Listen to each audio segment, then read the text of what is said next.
What's up, everybody? I'm Mr. Second Password. Today I'm going to share how you know if you're in a third world country versus a first world country.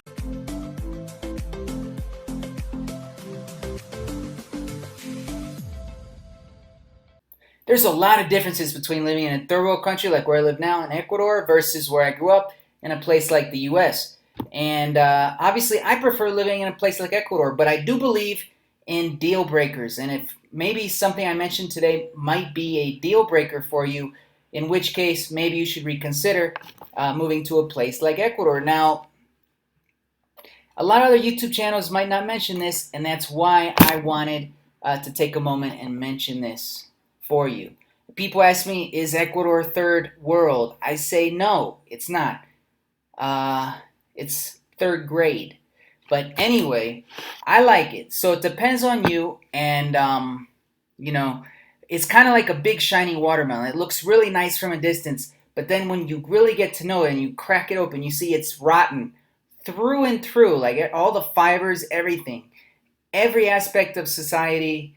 It's kind of like that. It's just really messed up. When you really observe it and analyze it and think about it, here's a few examples. Obviously, the corruption is a big deal in third world countries, but the difference between third and first is that third world, it's the authorities are corrupt from the very bottom ranks all the way up to the top, and in the first world, maybe just the top might be a little bit here and there, but in the third world, you'll have the traffic cop who pulls you over, and instead of trying to give you a ticket, they'll try to ask for money. The next big thing, you're in the third world if there's no middle class, no or few middle class, right? There's haves and have-nots, and not much else. And there's a elitist, very elitist class that pretty much controls everything in society. That's kind of how you know you're in a place like in the third world. There's no jobs. You're in the third world if a bunch of grown, able-bodied men are just standing around pretty much doing nothing. Like in a parking lot of a big box store, you might have 4 or 5 guys just standing around telling people to back their car up. Racism. You're in a third world country if racism is just kind of accepted and out in the open. Little things like in Ecuador, you have to put your photo on your resume. So that way they can more easily discriminate against your age, race, gender, and your overall looks and appearance all in one fall swoop. You're in a third world country if the streets are not wheelchair friendly. Like there's just the curbs don't have ramps, potholes are uncovered. It's just not a good situation if that's an issue for you. You're in a third world country if you're afraid to drive at night just because of there's so many drunk drivers and so little control that there's just so many accidents. You see so many things on the news, so many things with your own eyes like I have, and it's just like, yeah, so much drunk driving in a place like Ecuador. You're in a third world country if the role of women is kind of crooked, different than you're used to here in the 21st century. Like there's a lot of home moms, the women that stay in the house and don't work, but it's not because of why you think. It's because often the men are so jealous and possessive. Once they get married, they don't let the women out of the house to work and continue their career like they had maybe before they got married. You're in a third world country if the police just don't have the respect and the power that they do, say, in a first world country. And you can't count on them in times of need either. Sure, you can call them, but they may or may not show up, and when, who knows. You're in a third world country if domestic violence is a thing, right? It's just super common. I have police friends who have told me, surprisingly, from the upper class all the way through down to the lower class, domestic violence is very common, and often the police hate it when they get these calls, and it's the call they get the most.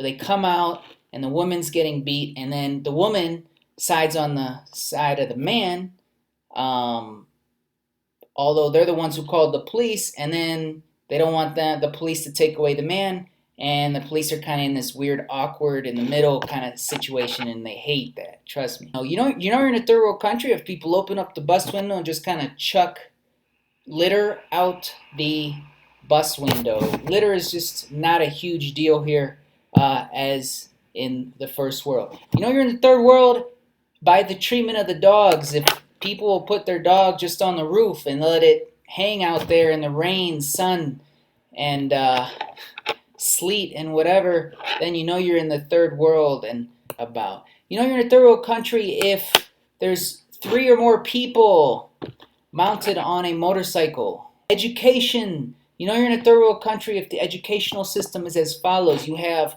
a free but highly deficient and inefficient public system that doesn't have all the seats for everyone that needs it. And then, or you can send your kid to an expensive private school. You know you're in a third world country if the healthcare system you have is free, but tremendously long waits sometimes. Or you can go to these private clinics where the doctors look younger than 15, 16 years old. Cars. You know you're in the third world if you see really, really, really old beater cars that should have been retired a long time ago still on the road running. The cheapest car you're going to find in Ecuador, if it runs, is around $3,000. So people just aren't going to throw that away like they do in the first world.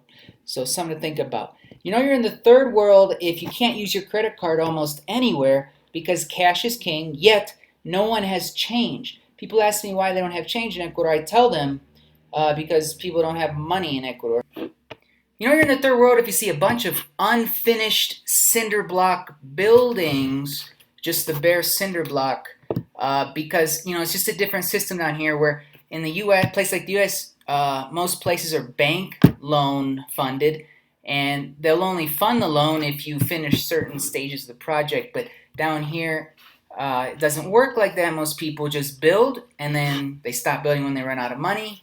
It's funded out of pocket, and the municipals down here just aren't strong enough to often enforce that people actually finish their home, spend a few extra $100, plaster, and paint that thing. You know you're in the third world if false advertising is not just seen, but the norm. For instance, near where I live, there's this big billboard, rent a car, $25 a day. So I went in there and asked about that deal, and once you add on all the mandatory fees, it's closer to $50, $60 a day.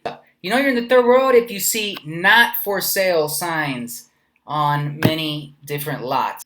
You know you're in the third world if people just casually roll through stop signs and relo lights. There's just not the traffic control that there might be, say, in the first world. You know you're in the third world if someone puts a dog kennel or maybe a manure sales operation or maybe a brothel right next to you in the countryside of Ecuador, and the municipal's just not strong enough to handle the complaints. And if you do file a complaint, you know, will they actually do anything or not? It's hard to say. You know you're in the third world if you see overloaded pickups with way too much stuff, and yes, this stuff does often fall off the back of the pickups. Like, look at this option. I'm sure if one of these tires fell off, it would be enough to take someone's head off, but no big deal in Ecuador. You know you're in the third world if you can't flush the toilet paper. This was a deal killer for my brother who came to visit me for a few months a couple years back. Just because of this reason alone, he said he could never live in Ecuador. Me, it doesn't bother me that much, but to each his own.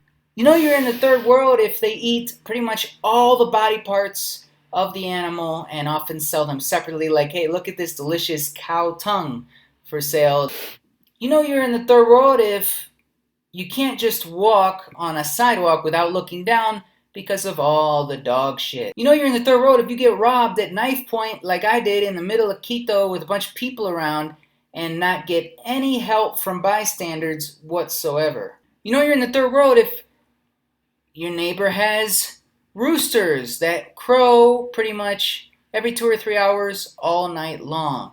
It's a myth that they only crow at dawn. No, they pretty much crow whenever they want. You know you're in the third world if an earthquake happens and half the buildings in your town disappear because the building codes down here are just not enforced like they would be, say, in the first world. And often a lot of the buildings and are often there without even building permits in the first place. People will build the wall around the property and then build whatever they want to inside. You know, you're in the third world if pedestrians are not respected. I actually kind of like this as a driver myself down here. It's kind of more like nature, right? The bigger thing has the right of way. The big bus has the right of way over the pickup truck. The pickup truck kind of has the right of way over a small car. Small car has the right of way over a person walking across the road.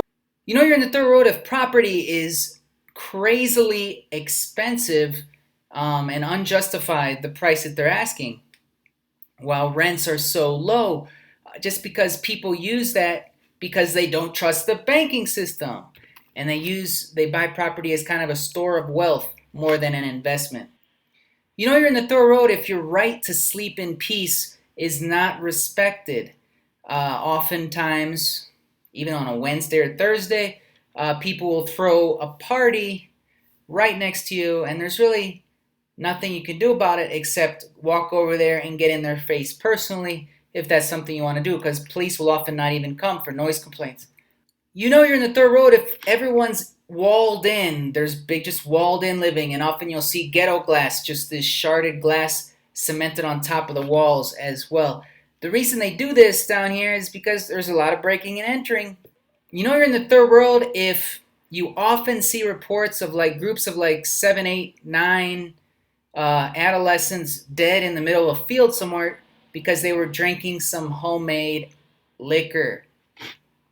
It's just not regulated down here and often not safe. You know you're in the third world if you get really cheap, that grade C Chinese shit products down here. For instance, I had a friend visiting and he went to celebrate with some Ecuadorians a holiday, and they had some fireworks, and he lit one, and he literally almost blew off his hand.